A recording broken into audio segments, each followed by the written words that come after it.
बैठिए। Thank you sir. माननीय सभापति महोदय ने कृपया सुने। माननीय सभापति, ये व्यवस्था का प्रश्न नहीं है, पहली बात तो ये है, कृपया सुने, कृपया सुने। ये व्यवस्था का प्रश्न नहीं है, व्यवस्था का प्रश्न निरस्त करता हूं और आपकी बात माननीय सभापति महोदय तक पहुंचा देते हैं। Doctor Syed Nasir Hussain. Thank you, sir. I rise to speak. I rise to speak on the glorious journey of 5 minutes. Sir, 5 minutes. जी 5 minutes. Sir, I have been.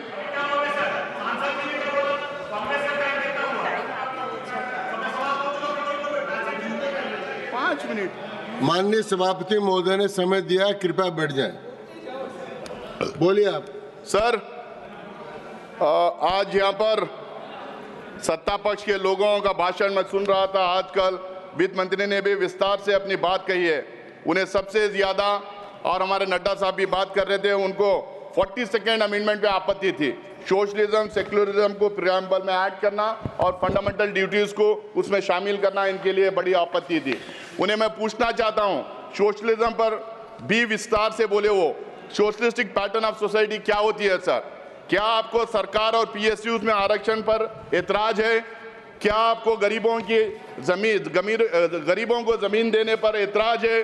क्या आप नहीं चाहते कि गरीब की इज्जत से जीने का अधिकार मिले, उनके बच्चों को अच्छी शिक्षा का अधिकार मिले? क्या आप नहीं चाहते कि गरीब को, मजदूरों को मनरेगा में काम मिले या फिर फूड सिक्योरिटी कानून के तहत राशन मिले? यही तो सोशलिज्म है, यही तो सोशलिस्टिक पैटर्न ऑफ सोसाइटी है sir.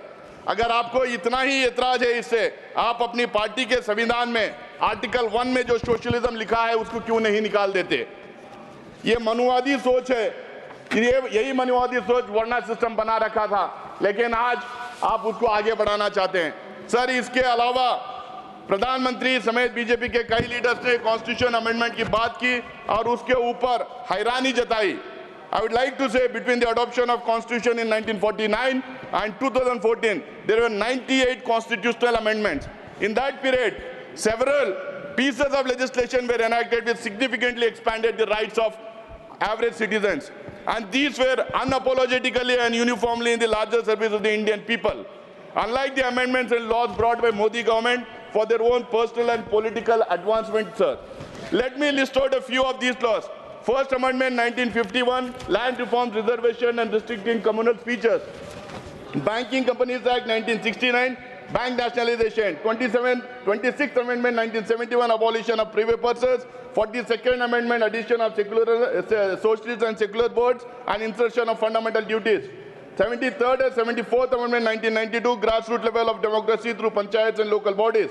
Right to Information Act 2005, Manrega 2005, 93rd Amendment, Reservation for OBCs, Right to Education as Fundamental Right 2009, National Food Security Act 2012, Land Acquisition Act 2013 and so on.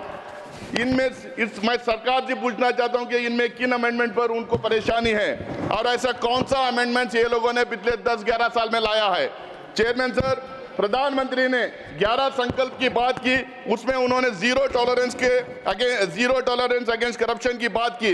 अगर इतना ही है तो अदानी के मुद्दे पर JPC में क्यों जेपीसी की गठित नहीं होती? राफेल के घोटाले में क्यों जेपीसी नहीं बनाई? इलेक्टोरल बॉन्ड्स में इंक्वायरी क्यों नहीं की? पेगासिस पर जांच क्यों नहीं की? ऐसे बहुत सारे मुद्दे हैं। इन्होंने कांग्रेस के खिलाफ कई आरोप लगाए थे, हम लोगों ने उसमें जांच करवाई, इनकी सरकार भी जांच करवाई। उसको कांग्रेस को बोफर्स में क्लीन चिट मिली, 2G में क्लीन चिट मिली और कोल एक्शन में क्लीन चिट मिली। आपको इन सभी घोटालों की जांच करवा लीजिए, दूध का दूध पानी का पानी हो जाएगा और आपका जीरो टॉलरेंस देश को पता चल जाएगा।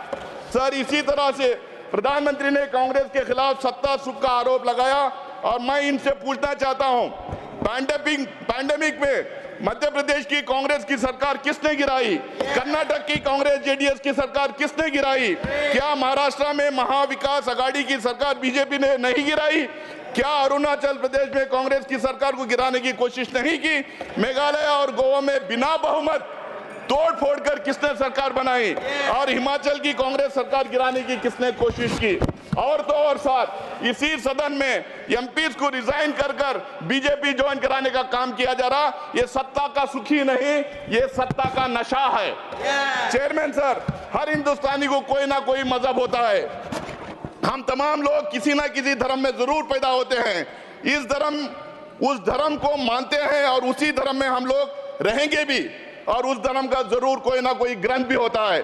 लेकिन मैं समझता हूं हिंदुस्तान के लिए हिंदुस्तान का मजहब लोकतंत्र होना चाहिए और उसका ग्रंथ संविधान होना चाहिए। Sir, our constitution guarantees equality and justice through its foundational principles. Article 14 ensures equality, Article 15 prohibits discrimination, Article 25 and 26 guarantees freedom to practice and propagate religion and freedom to manage religious affairs. Article 29 and 30 protect the cultural and educational rights of minorities. ये guarantees मैं इसलिए site कर रहा हूं क्योंकि सिर्फ privileges नहीं बल्कि fundamental aspects of our democracy हैं sir. The subject of minority rights is germane to every country that calls itself a civilized nation. जिस सरदार पटेल साहब की आप बात करते हैं वही सरदार पटेल जी की advisory committee on fundamental rights, minorities, tribals and excluded areas के तहत इन गारंटीज को संविधान में शामिल किया गया था। सरदार पटेल जी ने 1950 में कहा था, ours is a secular state and we cannot fashion our politics in the way Pakistan is doing it. Here every Muslim should feel that he is an Indian citizen and he has equal rights as an Indian. लेकिन आज हिंदुस्तान में क्या माहौल बना है? I am sorry to say sir, आज हम लोग बहुत तेजी से माइनॉरिटी हेटिंग नेशन बनते जा रहे हैं। This government has gone to the extent of making communal division into a state policy, thereby betraying the vision of Constitution's framers and the inclusive nation that they aspire to build. Dr. Ambedkar said, rights for minorities should be absolute rights. Mahatma Gandhi said, the true measure of any society can be found in how it treats most vulnerable sections. Sir, यहाँ पे कल किसी ने बता रहा था, कोई हमारे सांसद बता रहे थे कि एक संविधान पे शरिया का छाप है। उन्होंने मदरसा बोर्ड के बारे में कहा, उन्होंने वक्फ बोर्ड के बारे में कहा। मैं उनको बताना चाहता हूं, आर्टिकल 25, 26 के तहत everyone has the right, everyone has the freedom of religion, and 26 provide freedom to manage religious affairs including management of properties dedicated to religious and charitable causes.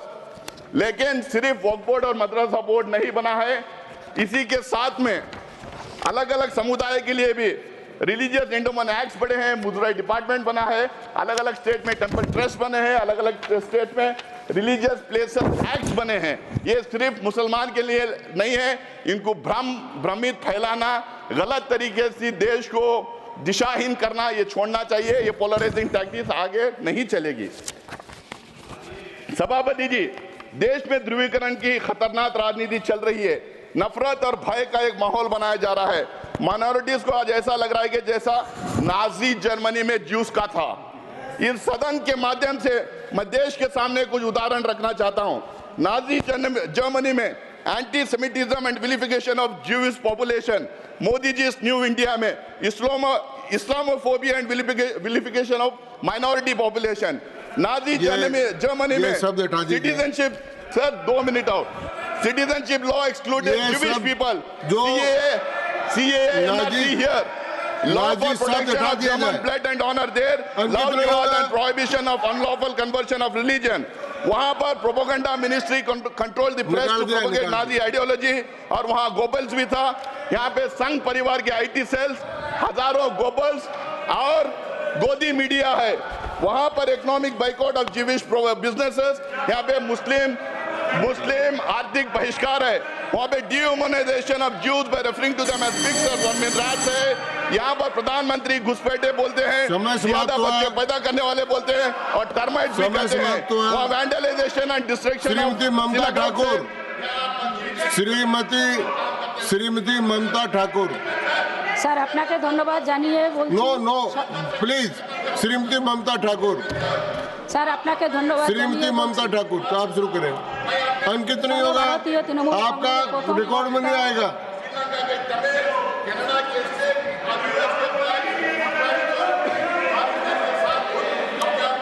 Sir আপনাকে ধন্যবাদ জানিয়ে বলছি সর্বভারতীয় তৃণমূল কংগ্রেসের প্রথম বক্তা आपका रिकॉर्ड में नहीं आ रहा, कृपया बैठ जाएं। বিচার ব্যবস্থা कृपया बैठे आप। नो डेटॉल, कृपया बैठ जाएं। श्रीमती ममता ठाकुर, স্যার আপনাকে ধন্যবাদ জানিয়ে বলছি সর্বভারতীয় अंकित नहीं हो रहा है, आप समय बर्बाद कर रहे हैं, आपका अंकित नहीं हो रहा है, आप कृपया बैठ जाएं, कृपया बैठ जाएं। श्रीमती ममता ठाकुर, আরে টাইম ঠিক আছে স্যার স্যার আপনাকে ধন্যবাদ জানিয়ে বলছি